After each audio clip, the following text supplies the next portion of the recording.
Nik uste oso gai interesgarria ekarri digutela gaur ona, guri ere kezkatzen gaitu, udal gobernuak iragarri duen behiaren karril bat kentzea, esmaltazionez Mendizorrotza ardatzean, eta EH Bilduren iritzia argia da.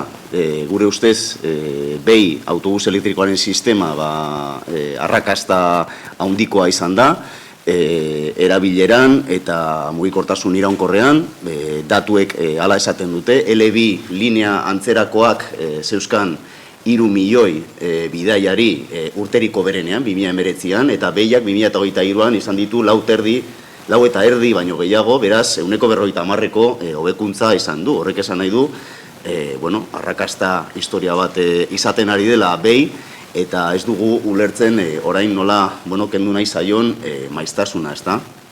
Guk ulertzen dugu eta onartzen dugu hobekuntzak egin daitezkela sisteman, hobekuntza puntualak, hobekuntza kirurgikoak, beti sistemak hobegarriak direlako, ezta?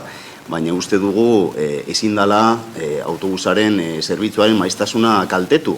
Hain zuzen ere, Gurtubai zinegotziak, Tubisako presidenteak, eman ditu hemen hilabeteak, 7-8 hilabete esaten, ez zaiola karrilik kenduko behiari, baldin eta maiztasuna kaltetzen bada. Hori esan du, behin eta berriro. Karo, pasaden hilabetean, martxoan bertan, Artolazabal zinegotziak, esan zuen publikoki, kalteak igual txikiak izango direla, eta onargarriak izango direla. Beraz hor ja, egoten ari da diskursoaren aldaketa bat, ezta? Eta horrek kezkatzen gaitu. Gure ustez, aldaketa puntualak egin daitezke, aldaketa partzialak kirurgikoak egin daitezke, baina beti ere, txosten tekniko batzuk egon behar dira atzetik, lehenik eta behin justifikatzen aldaketa horiek, eta ondoren, baita ere esaten ondorioak ez direla izango kaltegarriak autobusaren maiztasunerako. Eta gure ustez, Tubisako teknikariek egin behar dute txosten horiek. Ze orain arte, Ronda Sur delako lantaldean azaldu zaizkigu bi txosten tekniko, eta bi txosten tekniko horiek ukatu egin dute arazo bat dagoela trafikoarekin hegoaldean, Gasteizko hegoaldean. Eta suposatzen da, karril honen kentzea datorrela konpontzera arazo hori.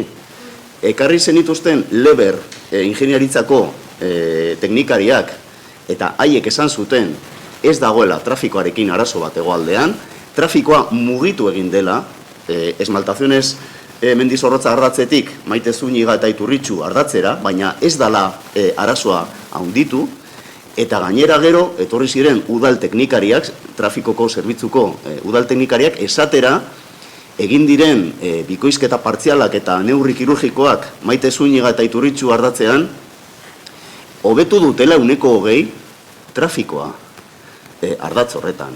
Beraz, orain arte maigainean dauden txosten teknikoek hori esaten dute. Eta jakin nahi dugu, ze txosten tekniko egin duzuen justifikatzeko behiaren karril hau kentzea eta justifikatzeko, arrazoitzeko maiztasuna ez dela kaltetua izango. Hori ikusten ez dugun bitartean, zalantza asko dauzkago proiektu honen inguruan. Nosotros pensamos que el BEI ha sido una historia de éxito, ha dado récords de viajeros. Es un sistema que en cuanto a movilidad sostenible supone un paso adelante, y lo que pensamos es que, como todo sistema, puede tener sus mejoras puntuales, pero que siempre tiene que haber unos informes técnicos por detrás. En este caso pensamos que tiene que ser del personal técnico de Tuvisa. Aquí se nos ha asegurado durante meses que no se le va a quitar un carril al BEI si se le penaliza en cuanto a las frecuencias. Ya este último mes hemos escuchado otra cosa, que igual sí que hay alguna penalización, pero que no va a ser para tanto. Y hoy, para más INRI, le escuchamos al señor Gurtubai diciendo que el programa de gobierno lo que plantea es un estudio. Yo les invito a todos los que están aquí a que vayan a ver el programa de gobierno 2023-2027, es público, está en internet. Y en cuanto a este tema, no se menciona la palabra estudio. Lo que se dice es que se va a hacer un proyecto de intervención y que se van a licitar las obras para construirlo. Eso es lo que se dice. Y se dice que eso se va a hacer para mejorar el tráfico en el sur.